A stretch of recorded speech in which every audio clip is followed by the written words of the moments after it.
안녕하십니까. 매일신문 뉴스 한송입니다. 첫 소식입니다. 글로벌 모바일 인재 양성을 위해 삼성전자가 집중 지원하는 경북대 모바일공학과 학생들이 삼성전자 스마트시티에서 4주간의 현장 교육에 들어갔습니다. 여름방학을 맞은 경북대 모바일공학과 학생 30명이 삼성전자 스마트시티 글로벌 랭귀지 아카데미에 입소했습니다. 9일부터 4주간 진행되는 이번 교육과정은 매일 8시간씩 원어민의 정규 수업과 야간 자율학습으로 진행됩니다. 삼성이라는 대기업에서 저희를 지원해주고 또한 장학금도 많이 지원해주시고 해서 정말 좋은 것 같아요. 그리고 무엇보다도 저희가 경험할 수 있는 게 다른 학생들보다도 색다른 경험을 많이 할 수 있어서 정말 체험의 장을 넓힐 수 있고 저희 사고를 넓힐 수 있고 그런 면에서 상당히 좋은 것 같습니다.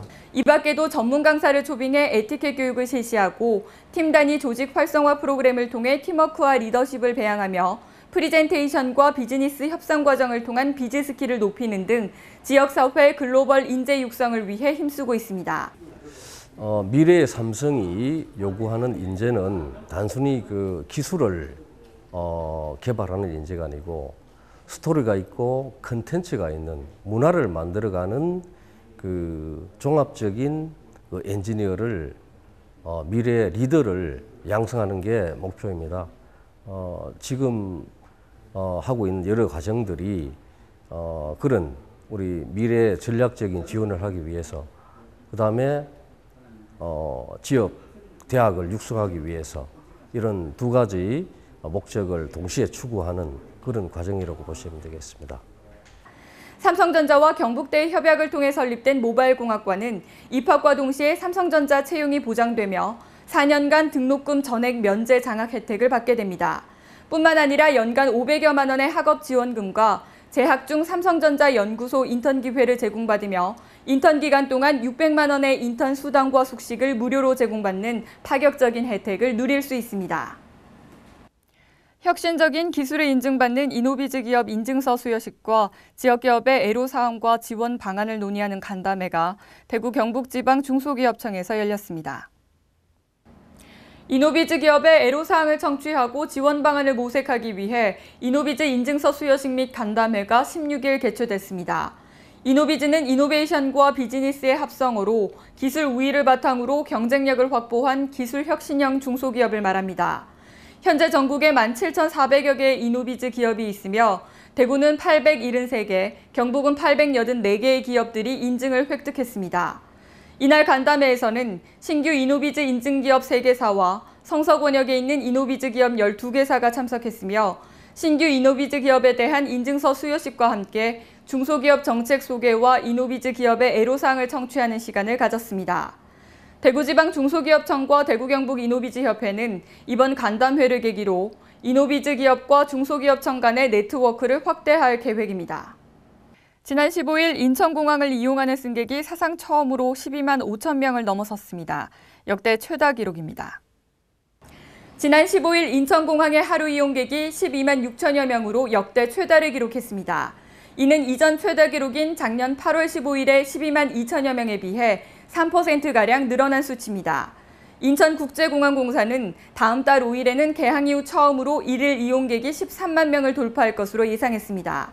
또 오는 21일부터 다음 달 18일까지 올해 여름 성수기 중 하루 이용객이 12만 명을 넘는 날짜 수는 작년 2일에서 올해 13일로 크게 늘어날 전망입니다. 같은 기간 하루 평균 이용객은 11만 7천여 명으로 작년 성수기 11만 3천여 명보다 4%가량 늘어날 것으로 예상됩니다. 이처럼 공항 이용객이 증가한 이유는 주 5일제 수업이 본격적으로 실시되고 저가 항공사가 늘면서 가족 단위 해외 여행객이 늘고 있기 때문입니다. 이에 따라 공사는 다음 달 19일까지 성수기 특별 대책 기간으로 정해 운영 인력을 보강하고 심야버스와 공항철도를 연장 운행합니다.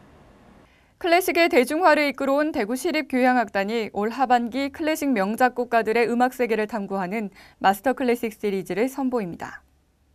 올 상반기 고전에서 현대까지 시대를 넘나들며 음악적 스펙트럼을 선보인 대구시향은 9월 14일 제388회 정기연주회부터 마스터 클래식을 시작합니다. 그 첫 번째 시간은 맨델스존의 바이올린 협주곡과 함께 브람스의 교향곡 제1번을 연주합니다. 이어서 10월 정기 연주회에서는 피아니스트 김용배의 협연으로 미국의 천재 작곡가 거슈윈의 피아노 협주곡 랩소디 인 블루 등을 들려줄 예정입니다. 11월에는 베토벤의 교향곡 제2번, 피아노 협주곡 제5번 황제를 연주하고 12월에는 오페라 마이스터징거, 가극 신들의 황혼 등 바그너의 극음악 중 일부와 베토벤의 바이올린 협주곡을 선보일 예정입니다. 특히 이번 마스터 클래식 시리즈에서는 피아니스트 한동일, 바이올리니스트 양성식 등 신구 세대를 아우르는 협연자의 공연이 주목받고 있습니다. 대구시향 주최의 상반기 유료 공연 누적 관객 수는 6,400여 명에 이르고 정기 및 기획 연주회 외에도 다양한 연주 활동을 통해 만나볼 수 있습니다. 올 상반기 경북 동해안 지역에서 발생한 해양 오염 사고가 지난해 같은 기간보다 감소한 반면 유출량은 2배 가까이 증가한 것으로 나타났습니다. 16일 포항해양경찰서에 따르면 올 상반기 경북 동해안에서 발생한 해양 오염 사고는 6건으로 지난해 같은 기간에 14건보다 8건이 줄었습니다. 반면 기름 유출량은 지난해 621리터에서 올해 11만 5천여 리터로 크게 늘어났습니다. 이처럼 유출량이 증가한 원인은 올 초 흥해 앞바다에서 발생한 외국 화물선 조난 중 일어난 유출 사고 때문인 것으로 조사됐습니다. 사고 원인별로는 부주의 3건, 파손 2건, 해난 사고 1건으로 예년과 같이 해양수산 종사자들의 안전 불감증에 따른 해양오염 사고가 지속적으로 발생하고 있는 것으로 나타났습니다.